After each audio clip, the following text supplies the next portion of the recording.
అందరికీ హాయ్ అండి. ఈరోజు సఖీ వంటగదిలో టమాటాలు కాస్ట్ తక్కువ ఉన్నప్పుడు ఈ సమ్మర్లో ఇలా ఒక్కసారి చేసి పెట్టుకున్నారంటే 2 సంవత్సరాలైనా పాడవండి, చక్కగా నిల్వ ఉంటాయి.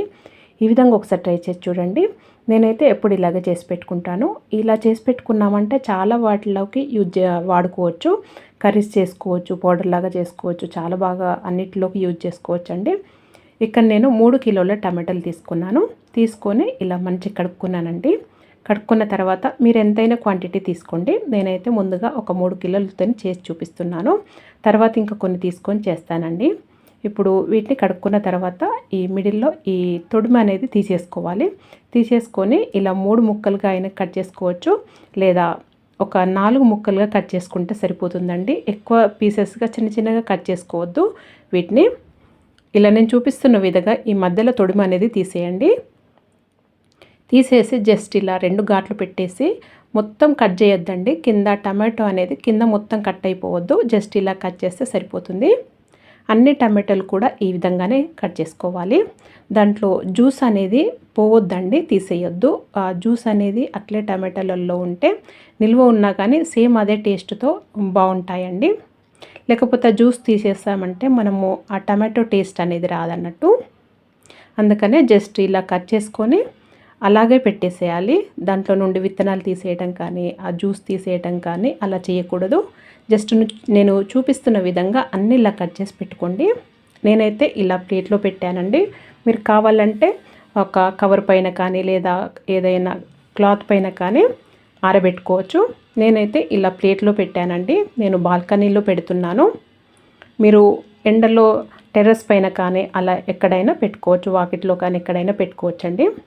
నేనేమో బాల్కనీలో పెడుతున్నాను. ఇలా 3 ప్లేట్లలో పెట్టాను. ఇలా కట్ చేసి ఒక స్టూల్ వేసి పెద్దది దానిపైన పెట్టానండి. దీనిపైన ఒకటి సన్నది క్లాత్ కప్పాను. ఎందుకంటే దానిపైన మనము తడి ఉంటాయి కదా టమాటోలు, దానిపైన డస్ట్ అలాంటివి పడతాయి, అలాగే ఏవైనా పక్షులు వచ్చి తింటాయేమో అని మెయిన్గా డస్ట్ పడుతుందని అలా సన్నది క్లాత్ వేసి ఆరబెట్టానండి. నాకైతే ఒక 5-6 రోజులు టైం పట్టింది. ఇవి మొత్తం ఎండిపోయేసరికి ఖచ్చితంగా నేనైతే బాల్కనీలోనే ఎలాగో పైన క్లాత్ కప్పాను కాబట్టి అలాగే వదిలేశాను. మళ్ళీ నైట్ ఏం తీయలేదండి. నేనైతే బాల్కనీలోనే కాబట్టి పైన ఒకటి క్లాత్ కప్పు పెట్టాను కాబట్టి అలాగే వదిలేశానండి. ఒకవేళ మీకు అలా వీలు పడదు అనుకుంటే, ఒకవేళ ఇంట్లో తీసి పెట్టిన నైటు మొత్తము క్లోజ్ చేసి పెట్టొద్దండి, గాలి ఆరేటట్టే పెట్టాలి. మొత్తం ఆరిపోయే వరకు కూడా, ఇలా మొత్తం ఎండిపోయే వరకు కూడా ఇలా గలగల అయ్యే వరకు ఎండనియాలి. నాకైతే ఒక 6 రోజులు పట్టిందండి. మంచి ఎండకి నైట్ కూడా అలాగే వదిలేసాను కదా, 6 రోజులు పట్టింది. ఈ విధంగా మంచిగా ఎండిన తర్వాతనే కొద్దిగా కూడా తడి లేకుండా చూసుకోవాలి. మొత్తం ఎండిన తర్వాతనే కావాలంటే 10 రోజులైనా పెట్టుకోవచ్చు. మొత్తం ఎండిన తర్వాతనే తీసి ఇలా స్టోర్ చేసి పెట్టుకోవాలండి. ఈ విధంగా చేసి పెట్టుకున్నామంటే 2 సంవత్సరాలైనా పాడవండి. మా నాన్నమ్మ గారు అయితే ఇలాగే చేసి పెట్టేవారు. ఇది మామూలుగా టమాటో పౌడర్ కానీ అలా చిప్స్లలోకి పిల్లలకి లేదా పాప్కార్న్లోకి అలా చాలా వాటిలోకి వాడుకోవచ్చు. వీటితో చాలా కర్రీస్ కూడా చేసుకోవచ్చు అండి. అవి కూడా చూపిస్తాను కావాలంటే. మరి మీరు కూడా ఒకసారి ఈ విధంగా ట్రై చేసి మీకు ఎలా వచ్చిందో నాకు తెలియచేయండి. మీకు కనుక వీడియో నచ్చినట్టయితే లైక్ చేయండి, షేర్ చేయండి, సబ్స్క్రైబ్ చేసుకోండి. Thank you for watching.